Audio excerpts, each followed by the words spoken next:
So hey guys, this is your Pranjal Dani and in this lecture we are going to see immune system. तो हम immune system के बारे में बात करने वाले हैं। तो immune system है क्या exactly? तो हमें पता है हम इंडिया में रहते हैं और यहाँ पर एक कल्चर है हमारा, दैट इज अतिथि देवो भव, राइट। लेकिन हमारी बॉडी, हमारी इम्यून सिस्टम इस अतिथि देवो भव का पूरी तरह से वायलेशन करती है, एकदम शिद्दत से। इसको बिल्कुल फॉलो नहीं करती है हमारी इम्यून सिस्टम। मतलब पता ही नहीं है उसको अतिथि देवो भव है क्या। कोई भी फॉरेन एजेंट, कोई भी फॉरेन पार्टिकल, कोई भी एंटीजन बॉडी में एंटर कर गया, इनकाउंटर हो गया उसका, वो उसको जीने नहीं देते हैं, उसको बर्दाश्त नहीं होते हैं एंड उन्हें मार देते हैं। पूरी फौज उसके लिए हमारे हमारे बॉडी में होती है, दैट इज इम्यून सिस्टम। उस पूरी फौज को हम बोलेंगे इम्यून सिस्टम। उसमें हमारे आते हैं lymphoid organs, lymphoid tissues, lymphoid sales and soluble molecules. तो सॉल्युबल मॉलिक्यूल्स में आते हैं एंटीबॉडीज, जो हमने पिछले लेक्चर्स में देखे। If you are not seen, link is in the description, you can go and watch that lectures. तो एंटीबॉडीज को हम पहले ही पढ़ चुके हैं। उसके बाद बी और T cells, that is B और टी लिम्फोसाइट्स, ये होते हैं लिम्फोइड सेल्स। लिम्फोसाइट्स मतलब साइट्स मतलब सेल, तो ये हो गए लिम्फोसाइट्स, ये भी हम पढ़ चुके हैं। बी सेल्स ही प्रोड्यूस करते हैं एंटीबॉडीज को एंटीजन के एनकाउंटर होने पर। तो ये सारी चीज़ें तो हम पढ़ चुके हैं। लेकिन लिम्फॉइड ऑर्गन्स में जो हमारे आते हैं बोन मैरो, थाइमस, स्प्लीन, उसके बाद appendix, pairs patches, lymph nodes, appendix भी आता है, राइट। तो ये सारी चीज़ें हमारी पढ़नी बाकी है, that is mucosa associated lymphoid tissue, malt जिसे हम बोलते हैं, ये होते हैं लिम्फॉइड टिश्यूज। ये भी हमारे पढ़ने बाकी, जो अभी इस लेक्चर में हम इस टॉपिक में देखेंगे। तो पहली बात तो ये है कि प्राइमरी लिम्फॉइड ऑर्गन्स होते हैं और सेकेंडरी लिम्फॉइड ऑर्गन्स होते हैं। तो प्राइमरी में हमारे आता है बोन मैरो और थाइमस। तो बोन मैरो में बी सेल्स और टी सेल्स दोनों होते हैं। फिर टी सेल्स इमेच्योर ही होते हैं, अनडिफरेंशिएटेड होते हैं, जो थाइमस में चले जाते हैं। बी सेल्स वहीं पे रहते हैं और टी सेल्स थाइमस में चले जाते हैं। और थाइमस में वहां पर उसका जो है क्या होता है, वहां पर उसका डिफ्रेंसिएशन होता है। लेकिन फिर भी वो इमेच्योर ही होते हैं, फिर वो एंटीजन सेंसिटिव बनते हैं। एंटीजन सेंसिटिव लिम्फोसाइट्स, मतलब एंटीजन आएगा तो वो उससे सेंसिटिव रहेंगे, उसको वो मारने की कोशिश करेंगे, तो वो एंटीजन सेंसिटिव बनते हैं। फिर बाद में उनका मैच्योरेशन होता है और वो मैच्योर होकर सेकेंडरी लिम्फॉइड ऑर्गन्स में जाते हैं। अब आते हैं हमारे सेकेंडरी लिम्फॉइड ऑर्गन्स में spleen, lymph nodes, tonsils, pairs patches, small intestine and appendix. ये सारे होते हैं हमारे सेकेंडरी लिम्फॉइड ऑर्गन्स। इनका काम क्या होता है? प्राइमरी लिम्फॉइड ऑर्गन्स में बोन मैरो, थाइमस का काम हमने देख लिया, लेकिन ये सेकेंडरी लिम्फॉइड ऑर्गन्स का काम है क्या? तो ये होते हैं site of interaction of antigen and lymphocytes. Antigen का इनकाउंटर हुआ है, एंटीजन को मारने के लिए लिम्फोसाइट्स बन गए हैं, राइट। तो लिम्फोसाइट्स काम कर रहे हैं उनके खिलाफ एंटीबॉडीज बनाने का, राइट। तो दोनों तैयार है लड़ने के लिए। बाहर से व्यक्ति भी आ चुके हैं, बाहर से फॉरेन एजेंट्स भी आ चुके हैं एंटीजन, और हमारी फौज भी तैयार है लड़ने के लिए। अब लड़ने के लिए मैदान चाहिए ना, लड़ने के लिए कोई प्लेस चाहिए, उन्हें रणभूमि चाहिए। तो वो हो गए secondary lymphoid organs. Secondary lymphoid organs is what? रणभूमि। वो होती है मैदान जहां पर ये लड़ेंगे। कौन? लिम्फोसाइट्स एंटीजन, एंटीबॉडीज बनाएंगे और एंटीजन्स के साथ लड़ेंगे। कहाँ पर? तो ये सारे सेकेंडरी लिम्फॉइड ऑर्गन्स में, spleen, lymph node, tonsils, pairs patches and all, right. अभी हम एक एक का फंक्शन देखेंगे कि ये करते क्या है। बोन मैरो किस तरह से चीजें होती है। बोन मैरो, थाइमस का हमने बहुत सारा कुछ देख लिया है पहले ही, राइट। तो बोन मैरो ये जो है, ये होता है मेन लिम्फॉइड ऑर्गन। ये सबसे इंपॉर्टेंट होता है क्योंकि सारे सेल्स, ऑल द सेल्स, आप बात कीजिए ना, देखिए ब्लड में सारे आरबीसीज, डब्ल्यूबीसीज, ये बोन मैरो में ही बनते हैं।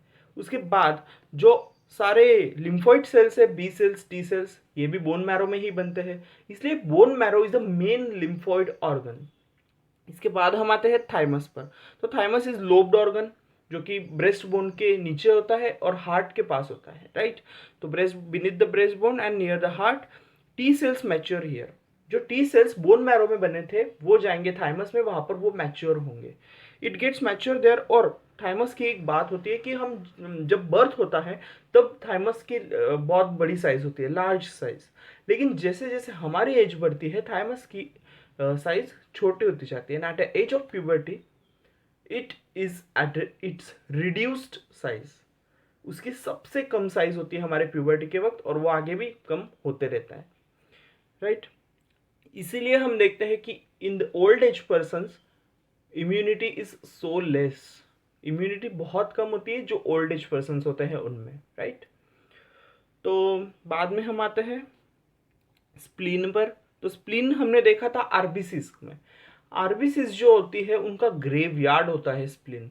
मतलब जो आरबीसीज जिनका लाइफ स्पैन खत्म हो चुका है, अब उनको मारना पड़ेगा।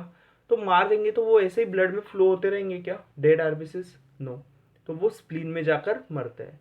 तो स्प्लीन उनका हो गया ग्रेवयार्ड, रिजर्वायर, राइट। इसलिए हम उसे रिजर्वायर बोलते हैं। और फिल्टर ऑफ ब्लड क्यों? फिल्टर ऑफ ब्लड इसलिए क्योंकि वहां पर जो भी ब्लड में जो काम का नहीं होता है वो सारा वहां पर ट्रैप हो जाता है। वहां की जो वेन्स होती है वो बहुत थीन होती है कि बाहर जो ब्लड जाए वो सिर्फ फ्रेश जाए, और जो उसमें कुछ है जो अनइम्पॉर्टेंट है वो वहीं पर ट्रैप हो जाता है। तो इसलिए स्प्लीन फिल्टर ऑफ ब्लड का भी काम करता है। इट इज बीन शेप्ड, जिसमें लिम्फोसाइट्स और फैगोसाइट्स होते हैं। फैगोसाइट्स मतलब वो जो फैगोसाइटोसिस करने की कैपेबिलिटी रखते हैं वो सेल्स, जिसे हम फैगोसाइट्स बोलते हैं, जो लिम्फ स्प्लीन में होते हैं, राइट। अभी लिम्फ नोड्स जो कि सॉलिड स्ट्रक्चर्स होते हैं, it presents in the folds of our body, जो कि ट्रैप करते हैं माइक्रो ऑर्गेनिज्म और एंटीजन को। कोई भी माइक्रो ऑर्गेनिज्म आया, एंटीजन आया समझो, तो उसको वो ट्रैप कर लेगा। अब एंटीजन है मतलब बी लिम्फोसाइट्स एंटीबॉडीज बनाएगा, राइट। और ये सारे उनको मारेंगे। तो लिम्फ नोड्स भी यही काम करते हैं और लिम्फ में जाता है फिर ये सब लिम्फ में जाता है मरने के बाद। तो ये सारे इनको ट्रैप करना वगैरह ये सारा काम होता है लिम्फ नोड्स का। अभी माल्ट, अभी सपोज कीजिए ये है आपकी body, this is blue colour से निकाले, yes will use the blue colour.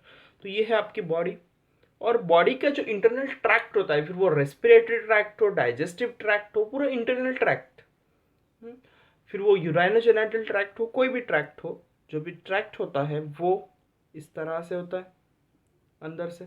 अब इन ट्रैक्ट्स का जो अंदर की लेयर होती है, सबसे अंदर की लेयर, ये जो होती है, ये लेयर आप देख रहे हो, ये जो लेयर होती है ये होती है बनी हुई किससे, म्यूकोजा से। अभी इसमें क्या होता है, इसमें लिम्फॉइड ऑर्गन होता है, लिम्फॉइड टिश्यू होते हैं, ये म्यूकोजा है, ये कौन है, ये म्यूकोजा है। अभी इसमें लिम्फॉइड टिश्यूज होते हैं, लिम्फॉइड टिश्यूज होते हैं, इसमें क्या होता है, लिम्फॉइड टिश्यूज होते हैं। तो ये जो लिम्फॉइड टिश्यूज होते हैं म्यूकोजा में, उसे हम बोलते हैं म्यूकोजा एसोसिएटेड लिम्फॉइड टिश्यू। अब रेस्पिरेटरी ट्रैक्ट है, डाइजेस्टिव ट्रैक्ट है, यूराइनोजेनिटल ट्रैक्ट है, तो इतने सारे ट्रैक्ट्स में, इतने सारे म्यूकोजा में इतने सारे लिम्फॉइड टिश्यूज। तो यही जो लिम्फॉइड टिश्यूज होते हैं ये 50% of the all lymphoid tissue को कंसिस्ट करते हैं, 50% यही होते हैं। अभी अगर ये गट और इंटेस्टाइन में होंगे, इंटेस्टाइन का जो म्यूकोजा होता है वहां पर अगर ये होंगे तो हम उसे गाल्ट बोलेंगे, क्योंकि गट एसोसिएटेड लिम्फोइड टिश्यू। तो यहाँ पर हमारा ये टॉपिक खत्म होता है, बहुत छोटा सा था एंड मजा आया। Thank you so much for watching this video. You must subscribe and we will meet in our next lecture that is of active and passive immunity. वहाँ पर हम वैक्सीनाइजेशन एंड इम्यूनाइजेशन को भी देखेंगे। Thank you.